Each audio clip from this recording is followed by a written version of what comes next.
नमस्कार दोस्तों, मेरा नाम है यशवंत सिंह और आप देख रहे हैं मेरा YouTube channel Yashwant Singh wild life explore, जिसमें हम महान शिकारियों की शिकार कथाओं का वर्णन अपने रोचक और रोमांचक अंदाज में आपके बीच लेकर आते हैं।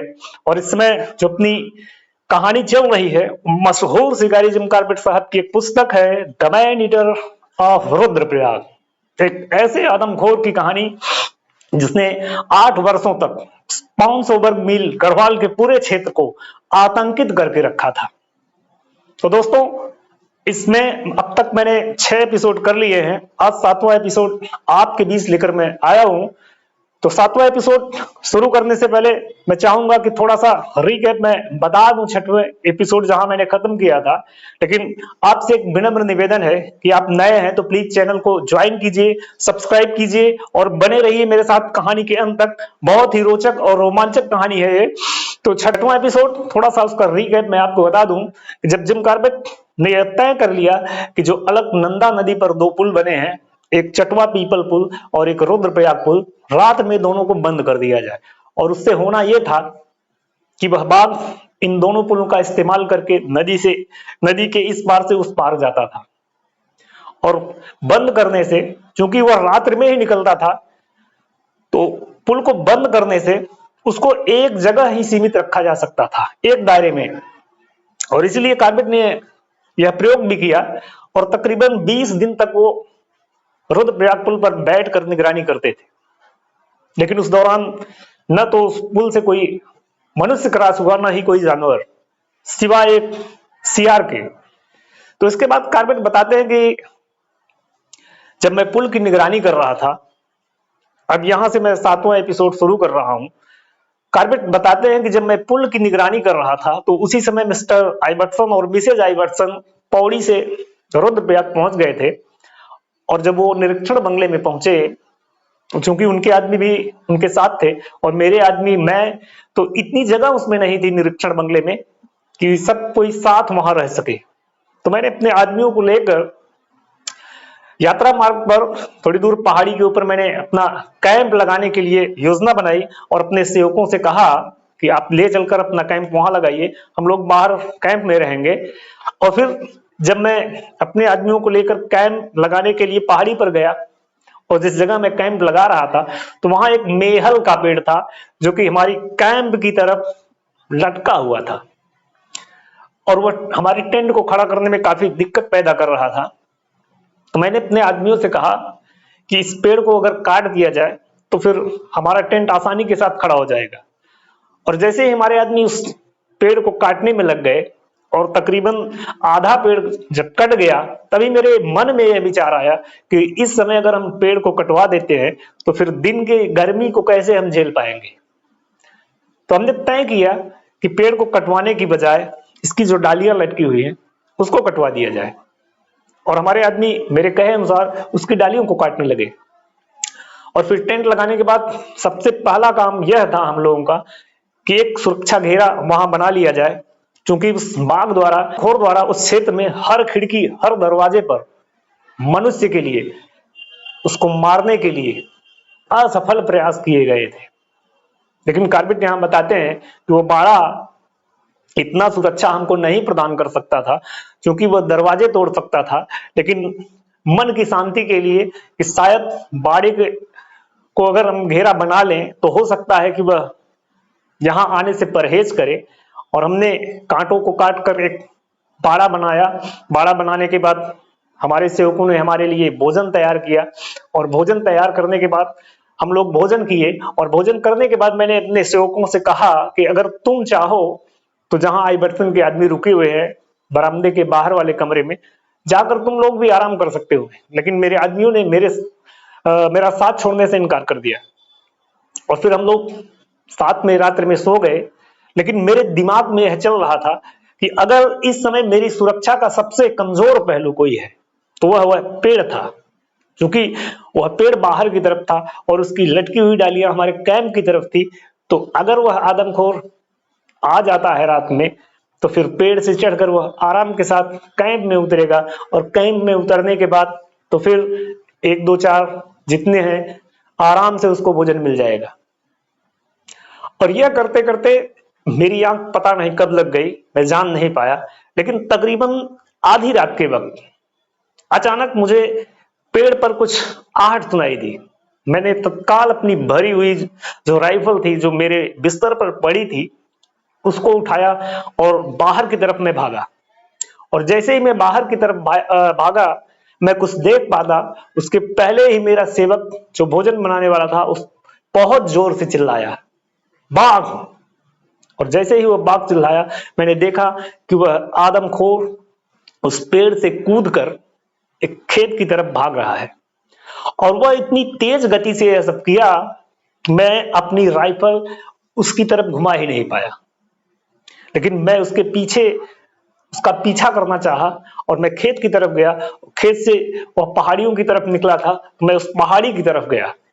लेकिन पहाड़ियों की तरफ जाने के बाद मैंने देखा कि तकरीबन आधा मील दूर एक जयकल ने अलर्ट कॉल दी। तो मैं समझ गया कि अब वह आदमखोर हमारी पकड़ से या हमारी पहुंच से दूर निकल गया है। और ऐसी स्थिति में एक नरभक्षी के पीछे रात्रि में जाना ठीक नहीं है। तो हमने अपने कैंप वापस लौटने पर विचार किया और मैं अपने कैंप वापस आ गया। और जब वापस आया तो इसके बाद जब सुबह हुई तो मैंने सबसे पहला काम जो किया कि उस पेड़ को ही कटवा दिया। और जब मैंने पेड़ को कटवाया और इसके बाद दूसरा जो महत्वपूर्ण काम किया कि जो सुरक्षा घेरा मेरा था उस और भी मजबूत बना दिया। और फिर कई हफ्ते हम उस कैंप में अपने आदमियों के साथ रहे, लेकिन हमको कोई भी परेशानी उस दौरान नहीं हुई। इसके बाद कार्बेट जिक्र करते हुए बताते हैं कि मिस्टर आइबर्टसन के पहुंचने के 2 से 3 दिन बाद एक खबर आती है, जहां मैंने महिला के 100 के पास मचान लगाया था, वहां से तकरीबन आधा मील दूर एक गांव में उस आदमखोर ने एक गाय को मार दिया है। मैं और आइबर्टसन दोनों उस गांव के लिए तत्काल रवाना हो गए। और वहां जब हम पहुंचे तो मैंने देखा वहां कि जिस कमरे में वह गाय थी वह सिंगल कमरे का मकान था और उसमें कई गायें थी। और उन कई गायों में से उस एक गाय को उसने मारने के बाद उसको खींचता हुआ घसीटता हुआ दरवाजे तक लाया। शायद वो उसको लेकर बाहर निकालना चाहता था, लेकिन गाय चूंकि बड़ी थी उसी दरवाजे में फंस गई। और जब दरवाजे में फंस गई तो उसने वहीं उसको छोड़ दिया और जितना हिस्सा उसका बन सकता था भरपेट उसने भोजन किया और भोजन करने के बाद उसको छोड़कर निकल गया। हम लोग निरीक्षण के बाद वहां मचान बनाने के लिए सोच रहे थे, तभी मेरे दिमाग में एक विचार आया कि मैंने देखा कि तकरीबन ज्यादा नहीं 30 से 40 गज दूर एक सिंगल कमरे का एक मकान और भी है। और संयोग से वह गाय का मालिक और उस मकान का मालिक दोनों एक थे। तो मैंने उससे अनुरोध किया कि मैं आपके मकान का इस्तेमाल एक दिन मचान के रूप में करना चाहता हूं, जहां बैठकर मैं इस बाघ की रखवाली करूंगा और इंतजार करूंगा, अगर संभवतः वह लौट कर आता है फिर से गाय को खाने के लिए तो शायद शूट करने का मौका मिल जाए। उसने मुझे तुरंत परमिशन दे दी। मैं और आइबर्टसन उस कमरे में एक बड़ा सा होल बनाकर, जिससे कि मैं उस गाय के ऊपर निगरानी रख सकूं, बैठ गए। इसके बाद हम लोग जो अपना भोजन ले गए थे उसको करने के बाद तकरीबन 7 से 8 बजे के बीच उस पर निगरानी करने लगे। और धीरे धीरे सारे गांव वाले जब सो गए तो हम और आइबर्टसन पूरी शिद्दत के साथ यह इंतजार कर रहे थे कि हो सकता है वो आदमखोर लौट कर इस पर आए। लेकिन सारी रात इंतजार करने के बाद न तो वह आदमखोर वहां आया, न ही कहीं कोई आवाज दूर तक उसकी सुनाई दी। और सुबह जब हुई तो हम लोग जब बाहर निकले तो मैंने देखा कि काफी गांव वाले एकत्रित हुए हैं और वो लोग चाह रहे थे कि मैं हर दरवाजे और हर उस खिड़की को देखूं जहां बाघ ने मानव को पाने के लिए अपने पंजों से असफल निशान छोड़े थे। और सब दरवाजों को मैंने चेक किया, वाकई उसके पंजों के निशान वहां थे। और सबसे ज्यादा पंजों के निशान अगर कहीं थे तो उस मकान पर थे जहां वह 40 बकरियों के बीच से एक बालक को उठाकर ले गया था। इसके बाद कार्बेट बताते हैं कि मैं और आइबर्टसन वापस लौटकर अपने निरीक्षण बंगले में आते हैं और उसके तीसरे दिन हमारे बंगले से तकरीबन 200 गज दूर पर पहाड़ी पर फिर से एक खबर आती है कि फिर उसने एक गाय को मार दिया। और इस बार जब हम वहां पहुंचते हैं तो मैंने देखा कि वह भी सिंगल कमरे का मकान था। और फिर उसको मारने के बाद उसको घसीट कर उसकी दहलीज तक लाया गया था और फिर वहीं छोड़कर जितना हिस्सा उसका बन सकता था उसके द्वारा खाया गया था और उसके बाद वह उसको छोड़कर चला गया था। और तभी मैंने देखा कि उस घर के सामने थोड़ी ही दूर पर एक नवनिर्मित मचान है, जो शायद किसी व्यक्ति ने अपने जानवरों के चारा वगैरह भूसा वगैरह रखने के लिए बनाया था और काफी सुंदर हमको लग रहा था। इसके बाद हम और आइबर्टसन ने विचार किया कि इस मचान को थोड़ा और व्यवस्थित बनाकर, चूंकि उस समय उसमें कुछ रखा नहीं गया था, तैयारी करके इसमें अगर हम बैठे तो इसके ऊपर निगरानी हम कर सकते हैं। और फिर गांव वालों की सहमति से हम उस मचान को पूरी तरीके से और भी व्यवस्थित करने में लग गए और व्यवस्थित करने के बाद उसको 2 भागों में बांट दिया गया। चूंकि वह जमीन से तकरीबन 3 से 4 फुट की ऊंचाई पर मंच उसका था और उसकी और ऊंचाई जो ऊपर की तरफ गई थी वो तकरीबन 16 फुट थी। तो इसके बाद 2 भागों में डिवाइड करने के बाद नीचे वाले मचान पर मैं बैठा और ऊपर वाले पर आइबर्सन को बैठा दिया और दोनों के हाथ में राइफल थी। और यह तय हुआ कि रात्रि के समय अगर वह आदमखोर यहां आता है तो उस समय हमारे पास न बात करने के लिए कोई व्यवस्था होगी, क्योंकि अगर बात करेंगे तो आवाज सुनकर भी वो भाग सकता है, और न ही कोई ऐसा संकेत हम एक दूसरे को कर पाएंगे कि निशाना और गोली कौन चलाएगा। तो ऐसे में यह तय हुआ कि जो पहले उस आदमखोर को देखेगा वही गोली चला देगा। और फिर तकरीबन 10 बजे के बाद जब पूरा गांव शांत हो गया, सब अपने घरों में बंद हो गए, तो कार्बेट ने बताया कि मेरे पीछे पहाड़ी की तरफ से मैंने उसके आने की आहट सुनी और आहट सुनने के साथ साथ मैं इंतजार भी कर रहा था कि कब वह मेरे मचान या उस जानवर के पास जाता है जो मृत पड़ा हुआ था। और फिर थोड़ी ही देर बाद वो मेरे मचान के बिल्कुल नजदीक आ गया और यह सब मैं महसूस कर रहा था उसकी आहट से। और फिर मैंने देखा कि वो मेरे मचान के नीचे से गुजर रहा है और मैं काफी उत्तेजित हो रहा था और रोमांचित भी हो रहा था। और उस समय मेरे दिमाग में यही चल रहा था कि जैसे ही ये मचान से आगे निकलेगा, 3 से 4 फुट की दूरी हमको निशाना लगाने के लिए मिल जाएगी, मैं तुरंत इसके ऊपर फायर झोंक दूंगा। और यह सब मैं सोच ही रहा था और वो धीरे धीरे मचान से आगे निकल रहा था कि तभी मेरे ऊपर जो मचान बनी थी जिस पर मिस्टर आइबर्टसन बैठे थे, वहां से जोरदार चरमराहट की आवाज आई। और जैसे ही आवाज आई, वो उछलता हुआ जिस रास्ते से आया था उसी रास्ते पर फिर वापस भाग गया। और कार्बेट ने बताया कि वह आवाज इसलिए आई थी कि चूंकि एक ही पोजीशन में मिस्टर आइबर्टसन बैठे हुए थे और बैठने की वजह से उनके पैरों में खिंचाव हो गया था और उन्होंने अपनी पोजीशन बदलने के लिए थोड़ा सा अपने पैरों को इधर उधर किया और जिसके कारण लकड़ियों का बना मचान उसमें से आवाज निकलने लगी। और इसके बाद फिर कई दिनों तक वो वापस नहीं आया और फिर हमको मजबूरन अपने कैंप वापस आना पड़ा। और फिर 2 से 3 दिन बाद रुद्रप्रयाग बाजार से तकरीबन 300 गज दूर पहाड़ी पर एक खबर फिर आई कि फिर उसने एक गाय को मार दिया है। और इस बार जब मैं और आइबर्टसन वहां पहुंचे तो मैंने देखा कि वह जो मकान था वो गांव से बाहर बनाया गया था और गांव से बाहर एकांत में था और वह भी सिंगल कमरे का मकान था, लेकिन उसमें लकड़ियां डालकर उसको 2 भागों में डिवाइड किया गया था, जिसमें एक में भोजन बनाने की व्यवस्था थी और दूसरे में सोने की व्यवस्था थी। और उसके ठीक बगल एक वहां बाड़ बनाया गया था जिसमें उस मालिक के पशु रहते थे।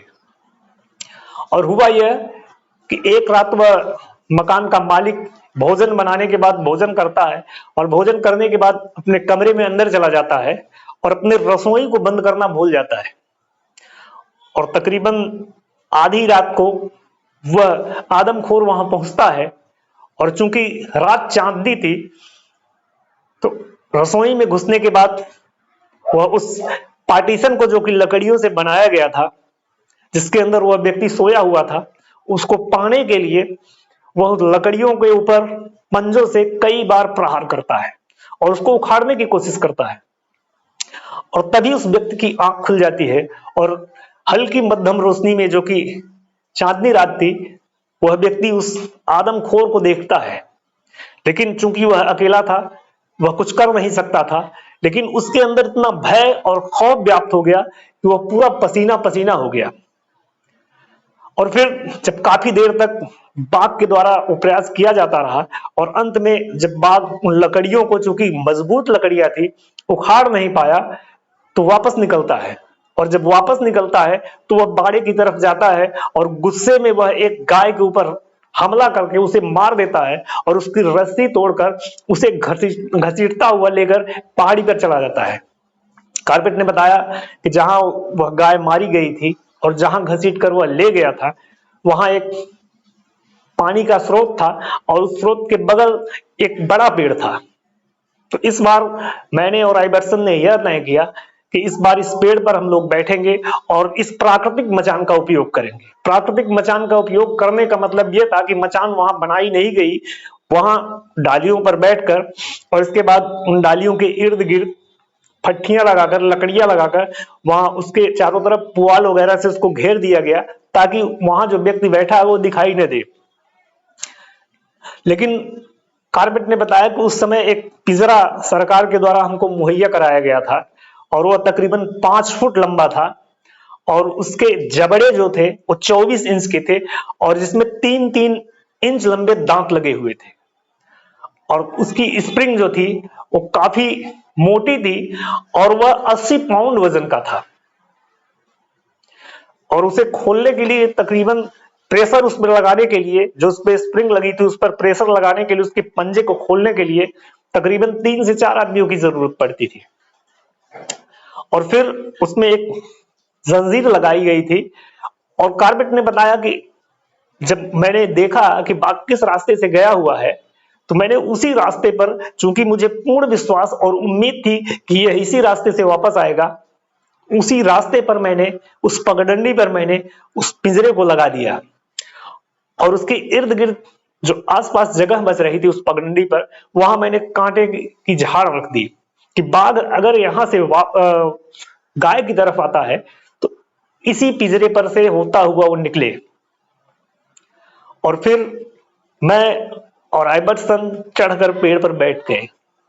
लेकिन उस दिन आसमान में बादल थे, बादल होने की वजह से जो चांद की रोशनी थी वो मध्यम पड़ रही थी और तकरीबन 9 से 10 के आसपास हल्की रोशनी धीरे धीरे आनी शुरू हुई और गांव में चारों तरफ सन्नाटा पसरा हुआ था।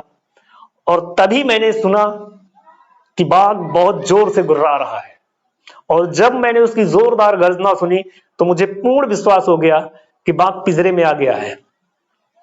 और तत्काल, चूंकि उस समय फायर करने का आदेश आइबर्सन ने मुझे दिया था, वो सारी जिम्मेदारी मेरे ऊपर थी, तो मैंने जो बैटरी सरकार द्वारा उपलब्ध कराई गई थी वो अपने राइफल में लगाकर रखी थी। जैसे ही मैंने उसको जलाया, मैंने देखा कि उसका अगला पंजा जो है उस जबड़े में फंसा हुआ है और उसको छुड़ाने के लिए बाघ अपने पैरों को इधर उधर हिला रहा है। और मैंने तुरंत उत्तेजना में अपने राइफल की एक गोली उसके ऊपर तुरंत दाग दी, लेकिन दुर्भाग्य से वह उस बाघ को न लगकर उस जंजीर पर लगी जो उसमें बंधी हुई थी। और जैसे ही जंजीर पर वह लगी, जंजीर टूट गई और पिंजरा आजाद हो गया।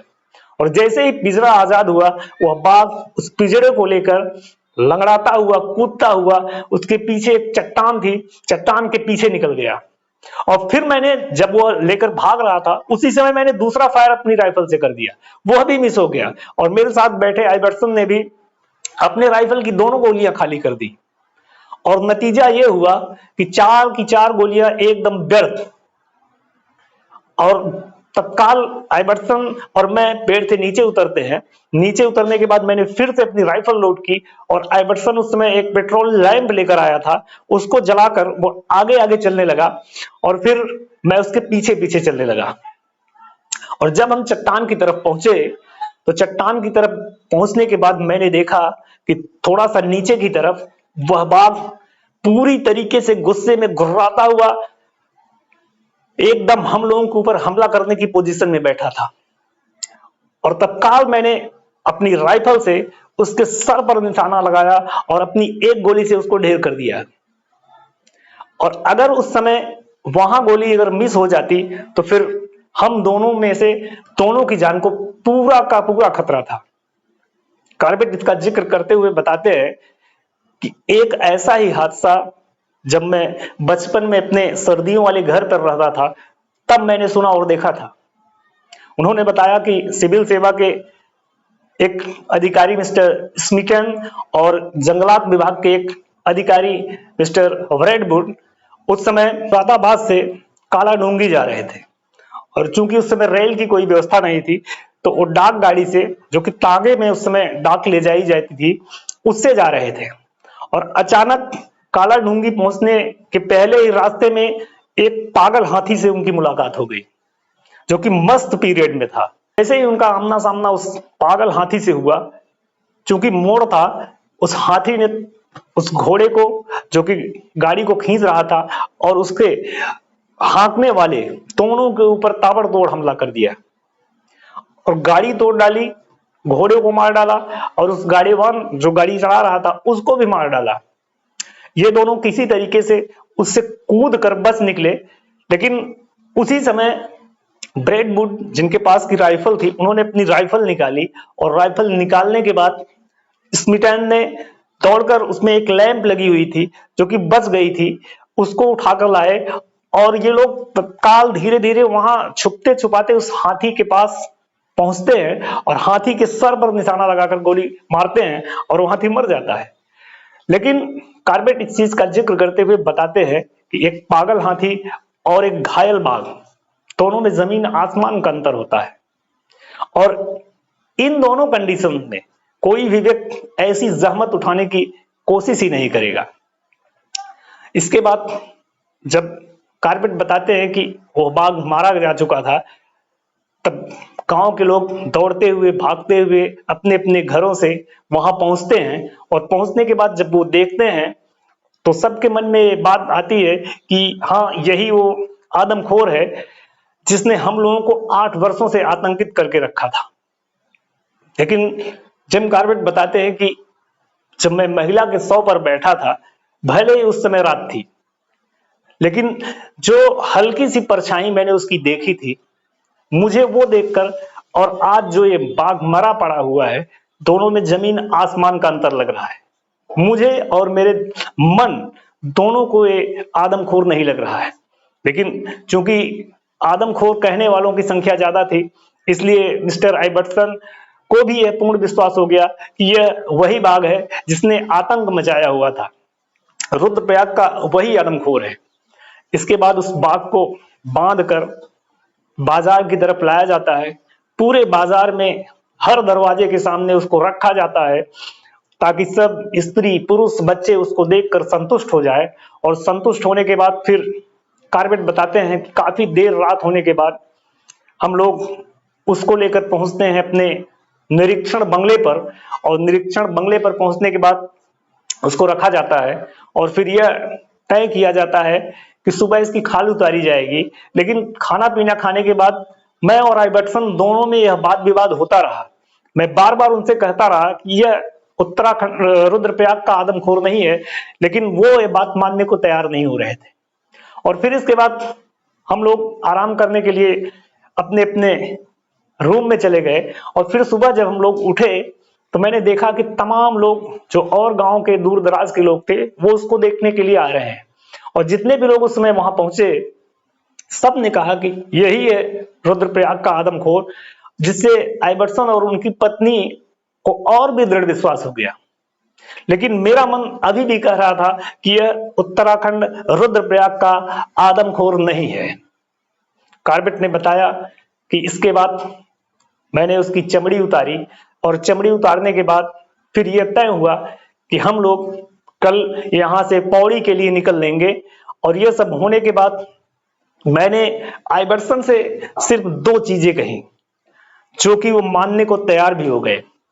मैंने पहली चीज उनसे कही कि सर्वप्रथम जो सरकार को यहां से तार देना है कि रुद्रप्रयाग का आदमखोर मारा गया है, उस तार को रोक दीजिए अभी। और दूसरा यह कि अभी सब लोगों को यह बता दीजिए कि जो भी हिदायत आदमखोर के साथ या आदमखोर के प्रति बरतनी है वो जारी रखनी चाहिए, कहीं से कोई भी ढिलाई नहीं हमको करनी है। यह सब चीजें बताने के बाद दूसरी शाम फिर मैं अपने कैंप में जब सो रहा था, और इसके बाद सुबह चूंकि मुझे जल्दी निकलना था, मैंने अपने आदमियों से कह भी दिया था कि सब सामान तैयार करके रखा जाए, सुबह जल्दी निकलना है। उस दिन मैं थोड़ा बहुत पहले उठ गया, और जब मैं उठा तो मैं लघु शंका के लिए बाहर निकला, और लघु शंका के लिए जब मैं बाहर गया तो मैंने सुना कि पहाड़ी के नीचे उस रास्ते पर कुछ लोग आ रहे हैं और काफी जोर जोर से बातें कर रहे हैं। मुझे वह बात असामान्य सी लगी, तो मैंने उनसे आवाज देकर पूछा कि कौन। और जब उन्होंने मेरी आवाज सुनी तो उसमें से कई लोग दौड़ते हुए भागते हुए मेरी तरफ आए, और जब मेरी तरफ आए तो उन्होंने कहा कि साहब, मुझे पटवारी ने भेजा है आपके पास। तो मैंने उनसे पूछा कि आखिर बात क्या है, तो उन्होंने बताया कि साहब, पटवारी ने भेजा है और कहा है कि जल्दी से जल्दी हमको यह सूचना दे दी जाए कि चटवा पीपल पुल से तकरीबन 1 मील दूर एक गांव में कल उस आदमखोर ने एक महिला को मार दिया है। तो दोस्तों, आज की कहानी में बस यही इतना ही। मिलते हैं आपसे अगले एपिसोड में, लेकिन प्लीज आप चैनल को सब्सक्राइब कीजिए, ज्वाइन कीजिए, बेल आइकन की घंटी दबाइए और दीजिए इजाजत। तब तक के लिए धन्यवाद, नमस्कार।